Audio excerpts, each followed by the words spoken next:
counseling, and psychological services.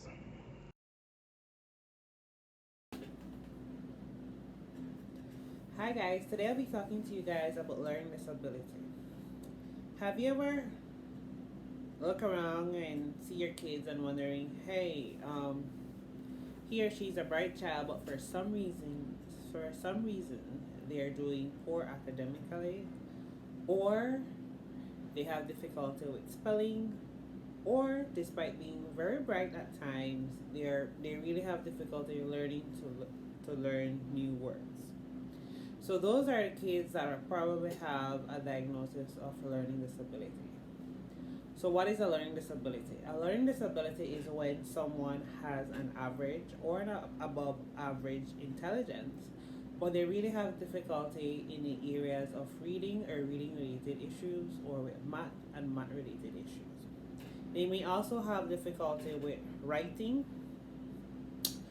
So those are the areas that a person may have different disabilities.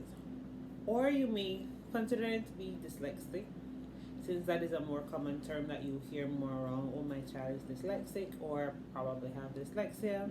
There are different types of dyslexia, by the way. And so it's very important to understand in terms of what are some of the signs to look for if you believe that your child or someone you know has a learning disability.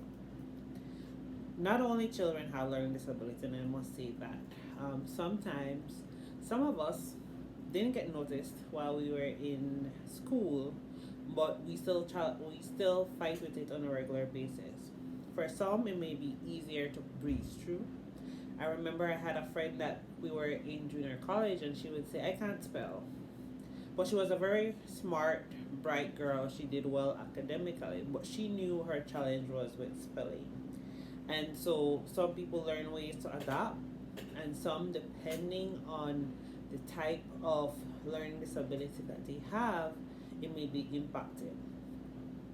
So I want to start off by focusing on learning disability, but focusing on reading. Because oftentimes what happens is a child may have difficulty learning how to read. They may have difficulty reading a short paragraph.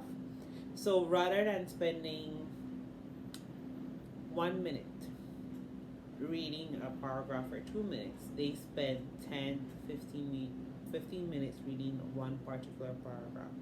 So what may be the issue with this? For some person, they may have difficulty in phonological skills. So phonological skills is when a person has difficulty breaking down and decoding the words into small phonemes. So those is the breaking down of the words into smaller parts, and then being able to blend the words. Some persons may not have difficulty reading words that they have learned, so they have good sight words, but they have difficulty with decoding skills. Some person may have what we call a double deficit, and that is they have phonological issues, but they also have orthographical issues. So what is orthographical issues?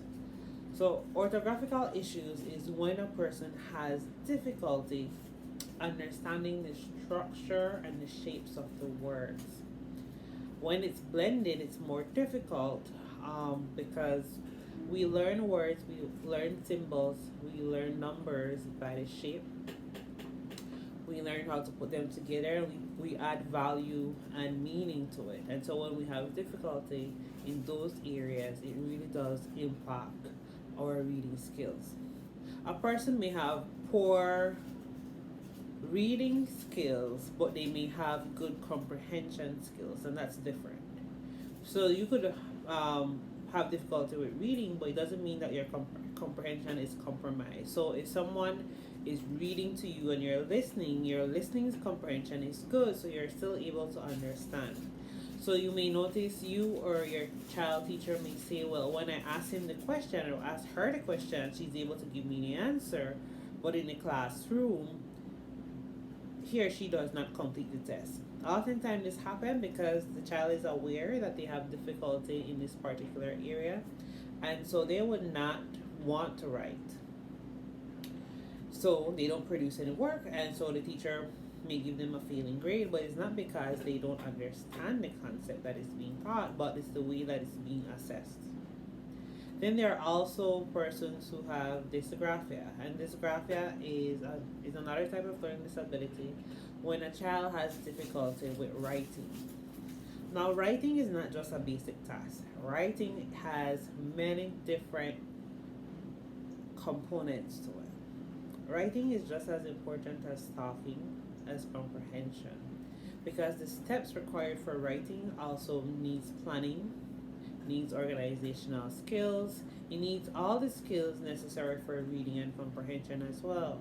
And so at times it may not be because a child is aware that he or she has difficulty with spelling, but it could be that even the holding of the pencil grip, actually formulating the words, becomes an issue for them.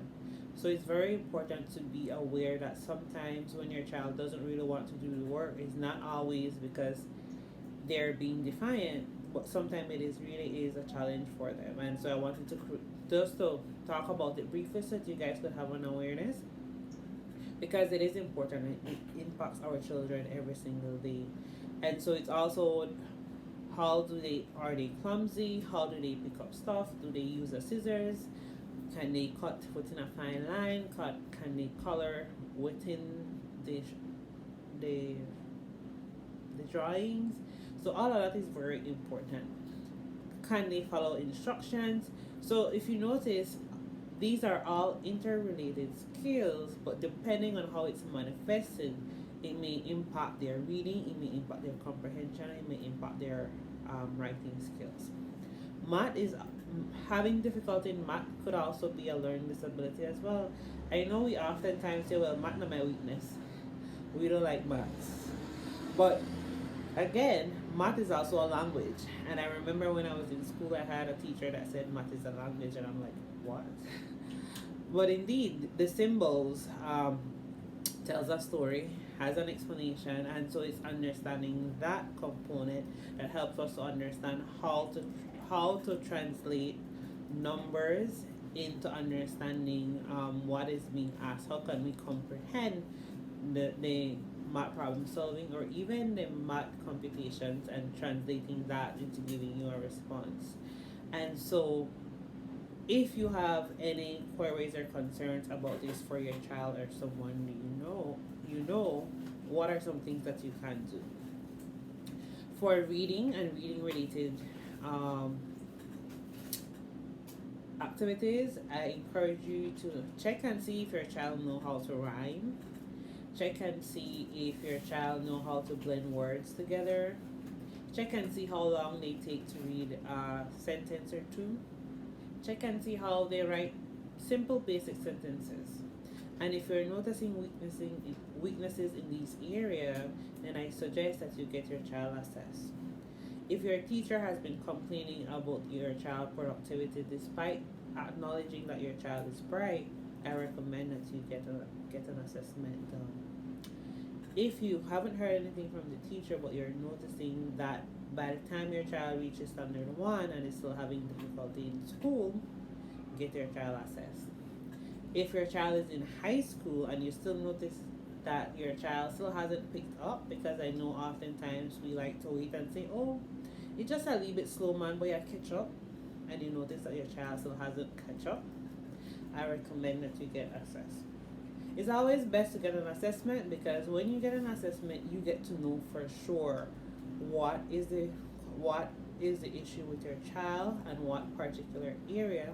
Because oftentimes we would say, well, I have a tutor for my child, but what happens most of the time is our tutors may not always focus on a specific area that your child is having with. There are some tutors that are really great at that, so kudos to them. They also do their own non-standardized way of assessing. But I also recommend that, because there are so many different types of reading disabilities, it's always important that you get your child assessed as best as possible. Reading is a building block for our community, for our country, for the world. If you can't read, it's hard for you to function. You know, because you have to be really dependent on people around you, and so that even leaves room for people to take advantage of you. So I encourage you guys to get your child assessed. So what does an assessment process entails? Depending on what concerns you're seeing, when you have your first consultation with your psychologist, you will discuss the areas that you're seeing as weaknesses. You'll provide background information about your family, your child history, so that that is also put into context. And then you'll probably get assessed. You'll assess your child's intellectual ability, your cognitive skills, to see what their strength is like overall, what is their intelligence is like for verbal and non-verbal skills. And then we're going to assess specific areas in terms of the areas for reading and math. Oftentimes they're assessed in both ways because we want to understand how to get to the nitty-gritty part of where your child weaknesses really is. Once that assessment is completed, you'll be called back into the office, and then we will have a sit down in terms of explaining what was the results, but also provide recommendations. Currently, we also offer IEP. We have an educational specialist working with us, and what we do is based on the report that has been completed after the assessment, the education specialist creates an individualized plan based on your child weaknesses, and from that the educational specialists work with your child to be able to improve in those particular areas. So if this is something that you'd be interested in, or if you know someone who would be interested in these services, please feel free to call us at 636-0823, or send us an email at admin@counseling-site-bze.com.